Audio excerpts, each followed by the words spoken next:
Hi, everyone. Welcome to another episode of Altitude. I, of course, am your host, Woody Woodworth. Super excited about today's show. We have an awesome guest, a real true pro in the security world, Joe Davolos, who joins us. Joe, welcome to the show. Hey, thanks, Woody. Happy to be here. Looking forward to it. Absolutely. So, folks, the topic for today is zero trust, and specifically zero trust on the inside of your network and how a ZTNA or SASE approach on the edge can complement that and how it should all kind of fit together and work. Should be a really cool conversation. But before we get there, I would just like to back up a little bit and Joe, learn a little bit about you. You're at Sure. Aviatrix now. You are a subject matter expert for security and you're in our seller organization, right? You're an SE. Is that correct? Solutions architect, actually, covering our security Ah, product. Yep, pretty close. yeah, well, no, SAs and SEs, a little different. They breathe a little different air, but same goal. Before that, you're at Palo, is that right? Yeah. So I spent about 4 exact years at Palo Alto Networks covering their entire portfolio. So I spoke to customers of a lot of different shapes and sizes with the real same goal of achieving secure outcomes. And prior to that, I spent a chunk of years across a couple different manufacturers, but always basically my entire career has been in the network security domain, both as it pertains to the on-premise enterprise as that stretches into the cloud. So coming to Aviatrix for me was exploratory in part to stretch myself into broader cloud frontiers, talk to more diversity in terms of customers, but really still focusing on that outcome of delivering security efficacy. And that's really what I get to joyfully every day do here at Aviatrix. Was there any part of the Aviatrix platform that attracted you more than others as you were kind of checking out the product, checking out the offering? Here you are at Palo, a distinguished security Yeah. professional, and you're like, well, I'm going to jump ship to a different kind of company. So what part of the product was enticing to you? Yeah, I think it was their maturity from a portfolio standpoint. And I use that as a broad answer to start into that question because I wanted to look at an organization such as an Aviatrix through a lens of what type of market penetration have they achieved to date with their existing product and what's their vision from an innovation perspective. Their vision innovation wise was we need to deliver more secure outcomes, and how they're going to achieve that maybe as a couple point and parcel type of tools. But really what piqued my interest the most was Distributed Cloud Firewall as that not just bolted on to an existing portfolio and platform, but really as that embedded itself across the platform. I think that's a compelling story. And that was one of the big things for me looking at, working at Palo Alto Networks was nothing but a treat. I really enjoyed it. Lots of great relationships, really rewarding. Coming here was, again, to stretch myself personally, but not consuming a bunch of risk of, hey, what am I going to do with the product and portfolio? I really got excited about what Aviatrix vision and innovation was around DCF, Distributed Cloud Firewall. That's cool. Yeah, I think there is definitely an emerging pattern now, especially with the people I talk to on the show and at customer events and all around in the industry about the convergence between network and security, right? And if you look what's happening in the industry, we've seen some interesting mergers and acquisitions that really play to that. So Cisco, of course, big shot, huge shot, they're 800-pound networking gorilla. They paid a beautiful pretty penny for Splunk. Yeah. They've also made some other strategic acquisitions, such as Valtix, which is a multi-cloud security kind of Yep. product. I honestly don't know too much about it. I probably should. But that tells me that the need for converging security and network data together and having fantastic visibility across both of those spheres at the same time is something that Cisco is making a strategic bet on. And not just Cisco, right? Aviatrix as well, and a handful of other companies. So this is more than just an isolated trend. Would you agree? I would totally agree to that. And I think that the time is now to start looking at security teams and cloud teams and dev teams and all the teams that have governance across all those teams, start looking at them through a similar focal point of what outcomes are they looking to achieve. Really, they're trying to drive their business without as little interruption as possible. So how can we step in as a real partner there? It takes converging some of the most important places of their entire IT organization and stack, which includes people, it includes technology, and it includes partnership. And that's where network and security converging, no one's going to hear that story if it's told properly and say, we don't want any of that. They're going to understand it and they're going to desire it for sure. Yeah. So then on that topic, when we're talking about convergence, let's pivot to today's subject, which is the convergence of zero trust on the edge with the convergence of zero trust in the network. So one opinion about zero trust is that it's matured very well on the edge.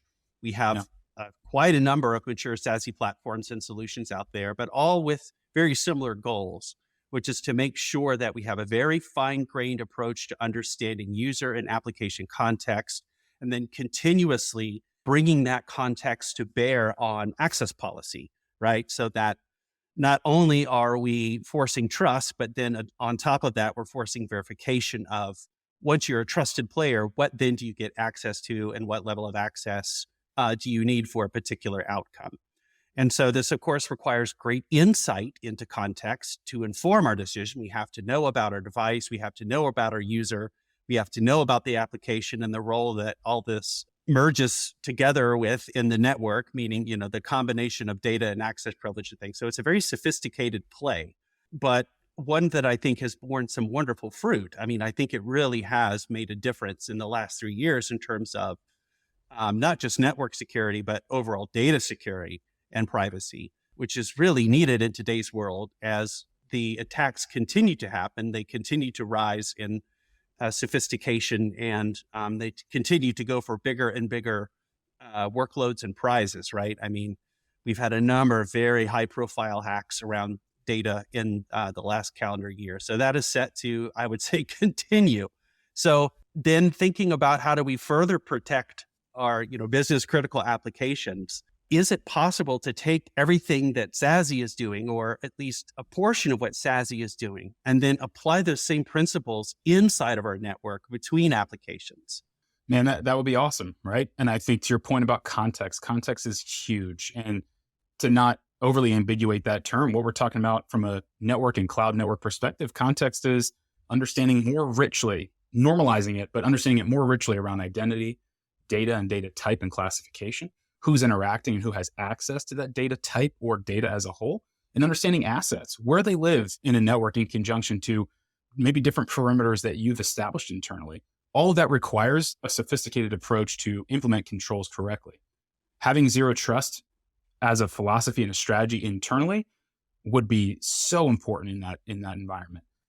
But you need to understand the context. You need to understand identity, whether that's at the workload level, the user level. In the cloud, there's so many different PaaS services that would consume some type of identity there. So to be able to leverage that identity in a dynamic nature and implement technical controls in a meaningful way, I think not just equalizes the importance of SASE's role at the perimeter, I think it surpasses SASE's role at the perimeter, because when we start talking about internal controls, you're now more of that trusted zone of a network. You're now within the enterprise. It's no longer just the front door we're talking about. Now we're talking about sitting at the kitchen table. Now we're talking about going into somebody's office and somebody's laundry room, into a more personal and a place that has bigger implications and blast radius. So that's why, internally with the context, to your point, I think it can surpass the importance of SASE today, if done well.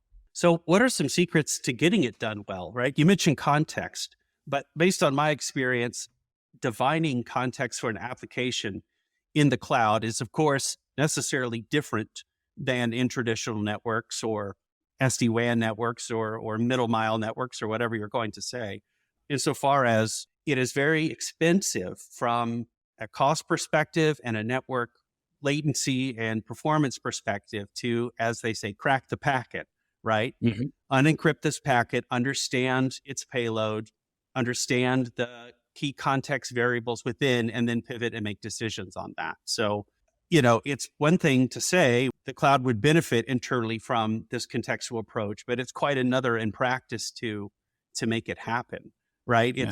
It's hard in some ways to afford those capabilities in the cloud due to a lot of differences between the way virtual machines work and, big iron works. So What does your experience tell you about gaining good insights to cloud context without breaking the bank or breaking traffic, right? Yeah, I think you need to challenge yourselves, and we all need to look within. When we start talking about larger solutions with a bigger impact in a more important way, look inwardly at, just because we did something the last 10, 15, 20, 25 years potentially, just because that bred okay outcomes, are we sure that's what we need to do the next 3, 5, 7 years? So look inwardly, challenge yourself to think more critically and constructively about what course are we charting for the future? When we talk about the frontier of cloud networking and the convergence of security and the importance there from an outcome standpoint, let's start thinking about leveraging as much from a cloud native perspective that we possibly can. Meaning, these identities, this context, what are we gathering them from, and what exactly are we gathering? Every single cloud has some type of spin on tagging and labeling. Every single cloud has a spin on the way that they privatize networks within a cloud, the way that they carve up subnets, the way that they provide egress and the services that are associated with all that. Well, all of that has data that we can collect and use and shape and build enforcement around. Not just at Aviatrix, but there's all sorts of tools in our ecosystem, people we partner with that understand the richness that's in that data. So to build your context, find a way to identify that data, find a way to collect it, find a way to build it together in a platform that makes sense for people, that they can utilize it and really take best advantage of it. But it's unique. It's unique to be able to take context in a meaningful way, implement security controls with a great outcome, with a clear vision and understanding what you're looking to achieve, and do it. It's cool that you mentioned tags. Toby brought that up in a previous podcast we did on cloud security and some of the challenges around automating cloud security and becoming agile with it, in addition to other things.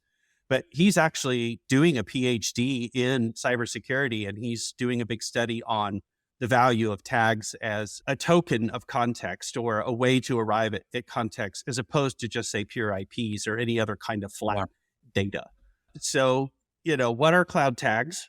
How are they helpful? And how do you think Aviatrix is using them in a cool way?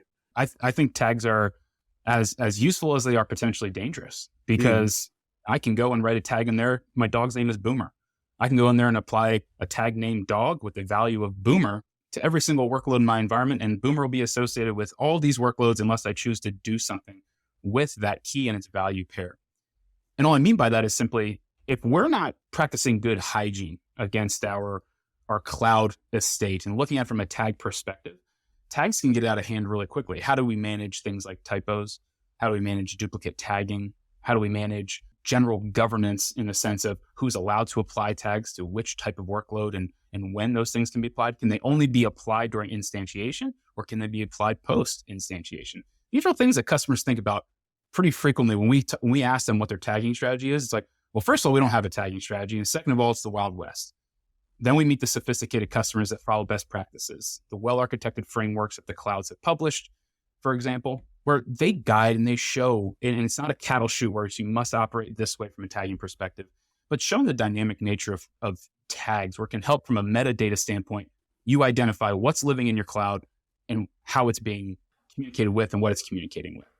So at Aviatrix, we look at that as a very powerful mechanism by which to establish a clear understanding of what's going on in our customers' clouds across any CSP.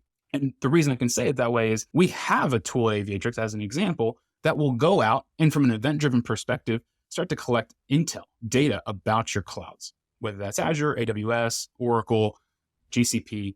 And what we're collecting isn't this proprietary information about you as an organization, but we're looking at information that's unique to your cloud environment, such as what you have spun up and where it lives. And on top of that, we're collecting metadata about those pieces. So a lot of that metadata in a simple sense is when we refer to tagging really is essentially a layer of metadata about a larger subset of data. Okay, so tags carry a lot of essential metadata, basically, about an application. Maybe they're not exhaustive, and maybe it's not the end-all be-all, but they do provide a much more multi-dimensional surface for people to ascribe to different assets, applications, workloads, workgroups that they have in clouds. Yeah. And they have to be governed correctly, to your point. It can't be Wild West. You have to have a mature tagging strategy for this to work, because not anyone and everyone should be able to get in there and just write the tags they want if you're using them in a thoughtful way. But you also mentioned that Aviatrix had a strategy to use them for security. So maybe if you could delve into that a little bit. We have these conversations with customers every single day around, not just security in the cloud, but security in the cloud as it pertains to driving their business. So when we talk about leveraging tags here at Aviatrix, it's always with a view of driving their business objectives as well as not compromising on security. So we have a really awesome portfolio. Everyone should feel free to check us out. But one of my favorite parts of our portfolio is our security product set. And within our security product set is this tool. And it's one of the things, again, at the beginning we discussed, it's one of the tools that got me excited to come here. It's called Distributed Cloud Firewall. In Distributed Cloud Firewall, I break it down in a sense of the connective tissue of that security product is something called a smart group. A smart group is nothing more than a dynamic container. And in that dynamic container, we set certain parameters that are basically nothing more than parameters that are going to match and then are forever going to live as associated with that dynamic container. And the reason we refer to it that dynamic way is those smart groups really are best designed according to our best practices. They're going to be best designed with the best outcomes when they're leveraging the data from your clouds directly, and specifically those CSP tags that we've been talking about. And the way we can showcase that in all sorts of demos, and we have white papers and breakdowns of exactly how those things work. But really, the beauty of it is, so when you take those smart groups and you take Distributed Cloud Firewall and you start to build a policy, our big bet is that you should not, as a consumer of a cloud security product, have to log into that product and platform and manipulate the configuration and policy every time that your environment changes. It is impossible to scale. If we're talking that we truly care about the convergence of network and cloud, it's impossible to scale from a modern perspective if you have to go in and do click operations all the time. It's inevitable. You're going to do it at times. So the dynamic nature that tags enable is only empowered even more across our platform by those smart groups themselves. Make sense, Woody? Yeah. How does that fit into the zero trust approach, though? Yeah. And that's really the richness of tying something like a tag into the rest of a larger security platform. A tag is data almost in a sense that we refer to as metadata, or it's just a data point or it's context about a larger application or a workload. What we do is we look at that context as when zero trust demands identity to be effective. We look at tags as a really strong form of identity in terms of applications and cloud workloads, because those identities are owned by the creator or the custodian or whoever is overseeing that estate. So we look at tags as a really strong yet dynamic form of identity that when we start to craft policy or controls around, really you are going to build control based upon the objective you're looking to drive with that tag. That's a really compelling form of identity. And when I talk about zero trust with anybody, partners, customers, internal stakeholders, it's going to come down to, it's never going to be leveraging a single product, but it's going to be an approach that is so hell-bent on prioritizing identity and policy. And in cloud, building identity-based policy around a user is really challenging to do, but building it around a cloud tag is all sorts of fun to do and very possible. And we do it well, and we do it every single day for customers. There's a lot of nuance to it, but at a high level, really the way that we leverage tags is the dynamic nature and the control that a customer has over tags. We leverage that as a really strong form of identity directly in policy that is living. It's living because as your environment changes, so does your security platform from a policy standpoint. And that's the power of tags from our perspective. That's cool. So that can help a great deal then with this battle that we have about getting good context out of cloud workloads without having to fall back to traditional methods of cracking the packet or getting context from live data on the network. So that could be profound if leveraged correctly. Right. There's another problem, I think, with trying to do zero trust inside cloud networks, and I'm curious about your take on this. And that is just the disparity between the speed in which applications are deployed via continuous integration, continuous development, or deployment, whatever you want the D to stand for, versus the amount of time it takes cloud security folks to recognize that this application is alive and kicking and then rush in and put the proper controls in. Yeah. Meaning that it's easier to do that at the edge of your network because you have a clear boundary about who is bad and who is good. Sure. And it's a more monolithic approach. You don't have to worry so much about dozens or thousands even of different little event horizons where things are crossing over. Yeah. It's kind of just like all the bad people out in the untrusted space and all the good people inside on the trusted space. But see, here we need to establish trust not only between applications or business units, but between tiers of applications themselves, or else you get things like privilege elevation and people that can piggyback on a weak level of access in one part of the app to gain access to another, and then they spring forward and they keep snooping around till they get to what they want. So it must feel at some level overwhelming to some folks to say, even when I get a sense of the correct policy between application tiers, they are being born so quickly, it's hard to keep up. Yeah. And so there's a lot of apathy. There's a lot of just like, this isn't going to work. This approach isn't going to work. Totally. Yeah, you're hitting it spot on, right? We understand the perimeter. We can look at it. We can go put our arms around it and say, this is the edge of my network. Yeah. Okay. So then you bring all that fun party inside, right? Now you have many perimeters, if we're honest, right? It's cliche at this point where the perimeter is everywhere, but that's the truth. So our approach is to look at that as a place of power, meaning you can establish multiple internal perimeters that on instantiation, your applications, your workloads, and whatever cloud they live in, they're going to adopt those multiple perimeters internally by the dynamic nature of things like a smart group or a CSP tag. And that's the real power of it. It doesn't need to be a place of vulnerability when you don't understand what your applications are doing inside your cloud. It can be a place of power because they can adopt, policy that's effective, that doesn't interrupt business. You talk about cracking the packet, right? And getting past the front door from an edge standpoint. I never have customers ever, and this is going to be a joke, but I've never have customers say to me, boy, we need less visibility. We need less understanding. We need less context. They always want more visibility. They want to understand more. They always want context. So why not just use the context of which they've provided already from their clouds and let them deploy secure outcomes with that context? We're not forcing them to establish what type of intent. They get to build their intent and watch it be deployed in a dynamic way. And that's, we think, is the real place of power in all this. Let's turn from building and architecting zero trust things to maintaining them, being successful with them, operating them. And what I mean here is visibility. And to further that, at some point, all security systems suffer a breach, depending upon how badly someone wants your data, right? And as I've always said, there's no patch for stupidity. People will accidentally or intentionally give up their passwords. There's the study that I think the BBC did a couple of years ago where it was a cybersecurity division of their web news channel. And they approached other BBC employees. So it was safe because it was within the context of their business. And they impersonated just being a stranger. And they actually were able to get people to divulge their passwords for like a candy bar.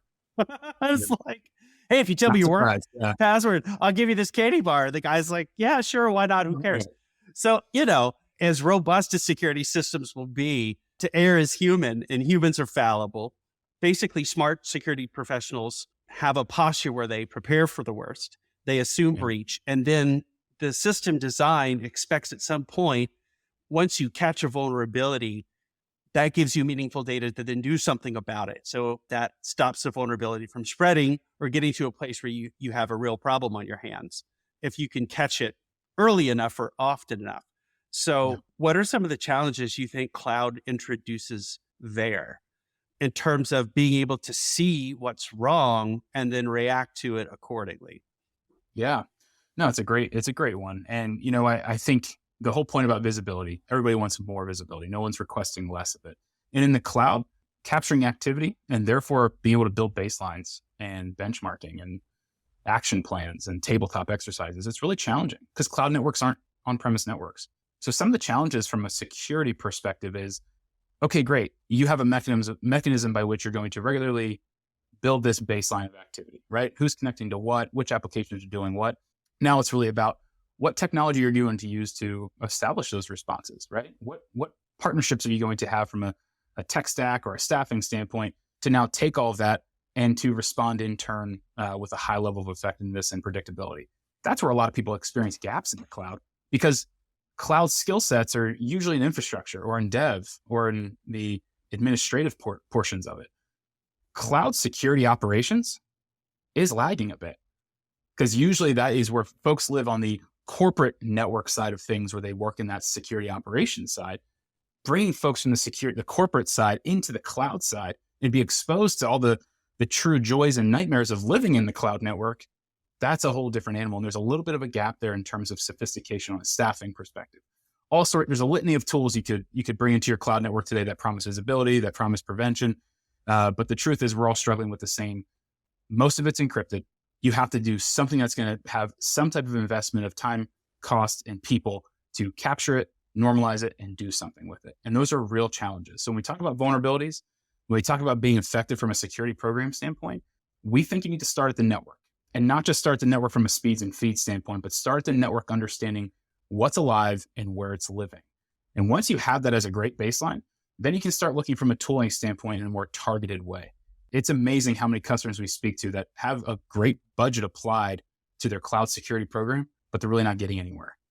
A lot of them kind of malign the same things over and over and over again, where it's like we're still seeing the same, slow mean time to respond. We're still having all these open events in our SIEM. We need help from a technical standpoint. So we believe it needs to start at the network. really understanding the inventory of what's there and getting a good benchmark from that perspective. Yeah, that's a good point. I was at AWS Security Summit. It was last year. What town was it in? Was it DC? I think it was the one in DC. I noticed there was a profundity of vendors that were very focused on the CNAPP space. I won't name any names. There's at least a dozen of them. Most of them were there. Their tools were impressive. They were able to query a bunch of cloud assets, determine relationships between them, build a map of trust between them, and then look for cracks in the surface. Look for when you had software that was running that was out of date. Look for when user privilege was out of alignment. Look for when things between your cloud applications weren't right. But what I noticed among all of them was that there was no remediation strategy. So yes, through these tools, which are powerful and cool, and I'll give it crap for this. The point is that I don't think this is their purpose. Their purpose isn't at this stage to actually do something with remediation. It's just information. But at the end of the day, you have to take an action. So you realize, oh, wow, the relationship between these two application tiers is poisonous, right? Or, it's running a piece of software that I know has an open vulnerability that other companies are experiencing right now. What was the one that was such a big deal with LDAP that came out? It was early in 2021. Hackers were using the LDAP library to exfiltrate data because they could use it as a command and control conduit. Oh, Log4j.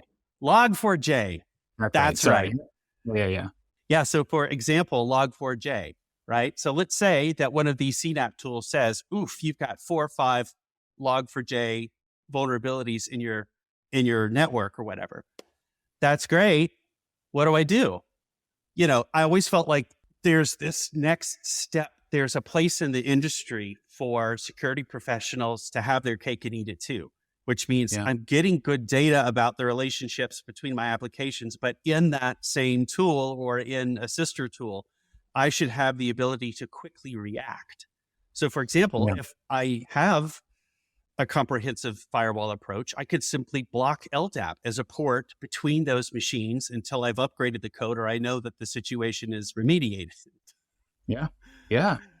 So what I'm going for is, are there some advantages that distributed networking brings for that kind of an approach where instead of just clean up on aisle 3, if you have good convergence between security and network end to end across your whole cloud surface area, does that give you or grant you some kind of superpower for this remediation?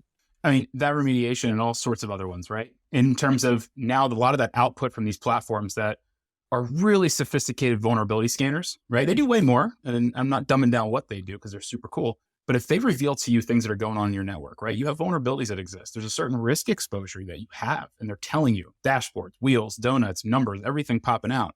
It's incumbent on you to respond well. And security practitioners, they will always stress the fact that protection, enforcement needs to be as close to the source as possible. And a distributed point of enforcement allows that, it affords that, it paves the way for that to even be possible in a cloud.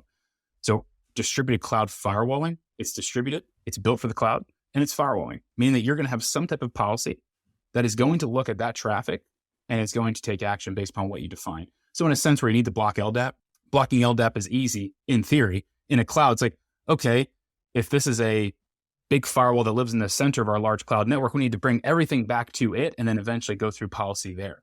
We're talking about taking enforcement and bringing it to the workloads, to that outer ring, so to speak, as close to the source as possible, and enforcing, blocking. From a compensating control perspective, those dashboards, that CNAPP, that CSPM just blew up and said, hey, you're vulnerable and here's why. You can go and distribute some type of point of enforcement as close to that source as possible. It doesn't need to traverse some legs of your network and then just be blocked at a central point of inspection. It can be done in a distributed way, closest to the source. And that's what you really crave. That is effective mean time to respond, because that vulnerable asset is now having enforcement close to it. That's cool. I never really thought about that, but about the immediacy of it. And yes, not having that poisonous traffic, take a circuitous route through your network, jumping through multiple environments to get to hairpin down a firewall. You can snap it off at the neck, right at the source of the problem, which is... That's exactly right. That is super cool. All right. So last thought here, this is just a fun intellectual exercise. I've always thought that it would be beneficial if we could get to a place where the security operations center, the SOC, and the network operations center, the NOC, could converge into a single entity. What are your thoughts about that? What do you think would be some challenges with that approach? But then what kind of outcomes do you think that would enable to have networking people and security people essentially in the same situation room working together with the same set of, well, a similar or shared set of tools? Yeah. To your first part of that question, in terms of the challenges that would arise, we've made SOCs and NOCs over the years so metric driven for obvious reasons. That being so metric driven puts you into that cattle shoot mentality, right? You become very myopic from an outcome standpoint. Mm-hmm. I mean, these are the things we're measured against, right? Like these are the analyst does this every single day. The administrator does this, the engineer, the architect do this, this, and this. So we've made them very myopic for obvious reasons. That has bred a lot of really great results over the years. So that has put them into that myopic mindset every day that they come into to work their shift, both at the NOC and the SOC level. So bringing them together is going to make them do unnatural things, right? I love the idea, but it's going to force them to get uncomfortable. It's going to challenge them as contributors to the greater mission by saying, now we're going to start, hey, security operator at the analyst level, you're used to analyzing events, log data, all these different tools in their dashboards. We're now going to bring into things speeds and feeds. We're going to bring in data sets and criteria from a network perspective, right? And so that security person could look at that and object. It could go against the grain of what they do on a daily basis. So there's some challenges there. The benefits, though, are huge. And I think if we're open-minded about, again, that point I made earlier about what has worked over the last 10, 15, 20 years, does that mean it's the right model for us to follow the next 3, 5, 7, 9 years? I really don't think that's the case. I think we need to look inwardly. And to your philosophical question here of bringing the NOC and SOC closer together, I think we all can gain benefit from looking at what the future potential could be by bringing those groups together. They're going to share objectives. They're going to share outcomes. They're going to think, critically about the larger mission of their organization. That's great. And those lines are already getting a little more blurred. But where has technology stepped in and hurt them, and where has technology stepped in and helped them? I think is a really important question. So as a provider in this space, Aviatrix, we give visibility, troubleshooting, path identity. We help practitioners and analysts and administrators understand those things. We're not dependent on CSP logs to show you what your cloud assets are doing. We give all that information in these pretty dashboards and reports directly to you. So what if we empowered security people with the same information that we've traditionally empowered the network people with? I think is an important question. It's a point of inflection. How to make Aviatrix useful to the security practitioner as it's been useful these many, many years to the network practitioner. Maybe they don't work in a NOC or a SOC, but they all kind of always work in a NOC and a SOC. They're all looking at the same objective and health of their environment. So I love the exercise. And I think we need to inwardly look and challenge ourselves. Is technology helping or is it hurting that objective? And if it's hurting, we need to think critically and constructively. How do we rechart a course that shows us how to bring those groups together? Because the modern cloud network is going to necessitate those groups working more closely together, because cloud and network need to be converged, and they will continue to be.